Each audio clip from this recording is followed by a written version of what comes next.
Hey everybody, it's Mary. Welcome back to the channel. How's it going? We're gonna continue Abacab by Genesis with Like It or Not.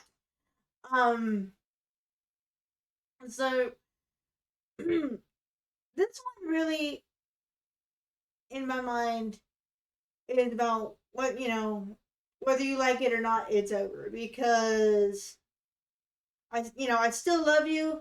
I still believe there's a chance, but you gotta help me fight for it. Or you can just leave me and just leave me alone. You can't be wishy-washy. You have to choose one or the other and stick with it.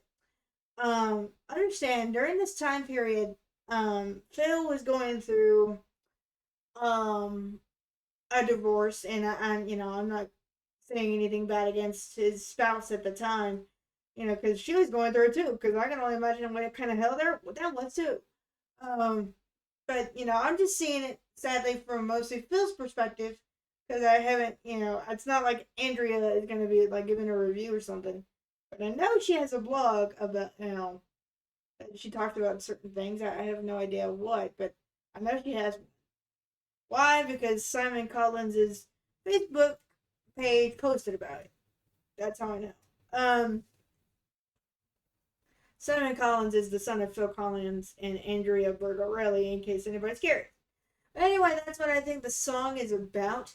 Unfortunately, there is no lyric, but I will try my best to remember to post it in the description. If somebody wants to do that for me because I forgot, feel free. I'm not going to say no.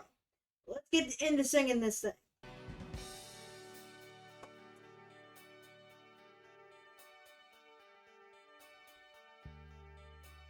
Don't you know I've been on my own, and I'm coming home, and I'd like you to be there. Feel a little cold in the air, but you're not anywhere. You're just another face I used to know. But there is still a chance to hold on to our love, 'cause I gave you everything I had.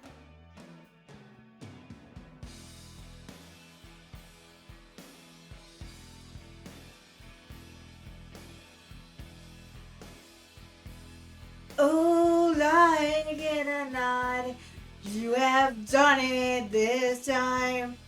And like it or not, I had enough.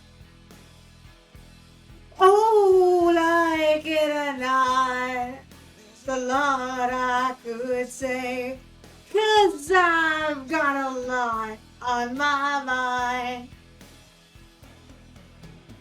Don't do that alone. You're just another face that I want you to know. And I give you everything and whatever I got to show. Oh, oh, I like it or not, you are out on the street. And like it or not, that's where you will stay. Oh, like it or not, there's another thing, darling. I just could not stand another day.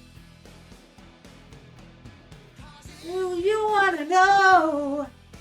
There is still a chance to hold on to our love, 'cause I gave you everything and everything I had. Everything I had.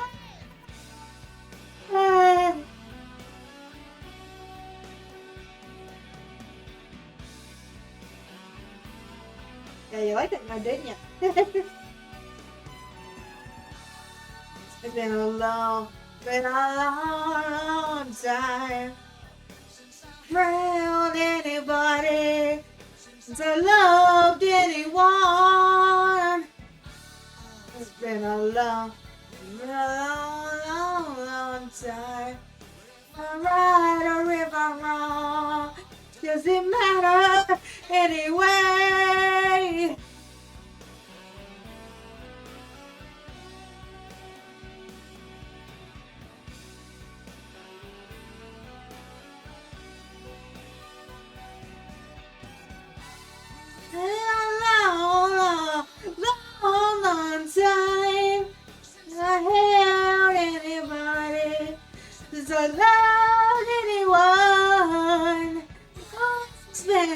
long, long, long, long time. I'm right or if I'm wrong. Doesn't matter anyway. In a long, long, long, long time. Since I held anybody. Since I loved anyone.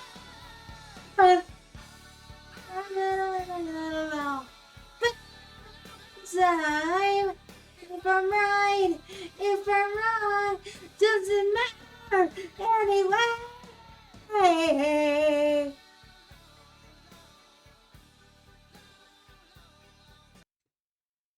I am so glad. Can I tell you something real fast? I'm so glad I bought a gaming headset with a mic on it. I really am. I know. Y'all are gonna say most of them have it. If you unless you bought like a regular headset.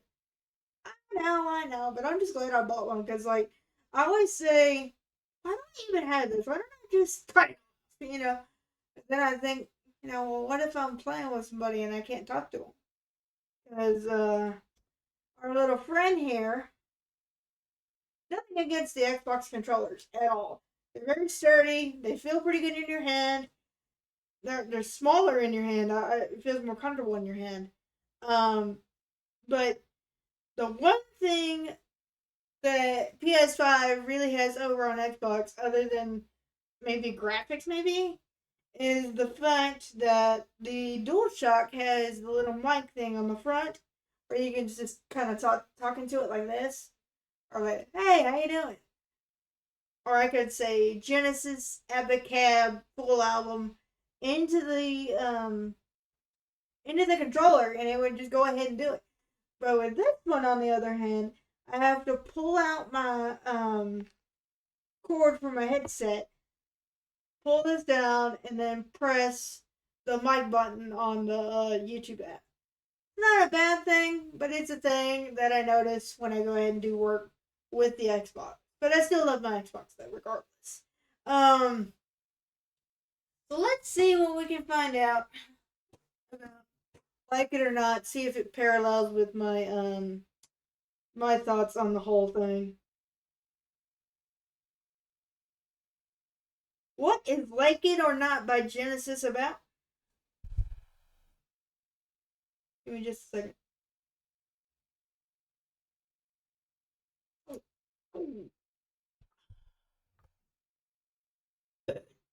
I'm sure. Here we go. I'm just gonna read what Google has said, and then you guys tell me whether it parallels with my opinion or something else. It says it's about a spurred lover expressing a progression of emotions, hope, anger, and sadness after being rejected or left behind in a relationship. Ah, so it did parallel with my reasoning. The lyrics depict the singer's initial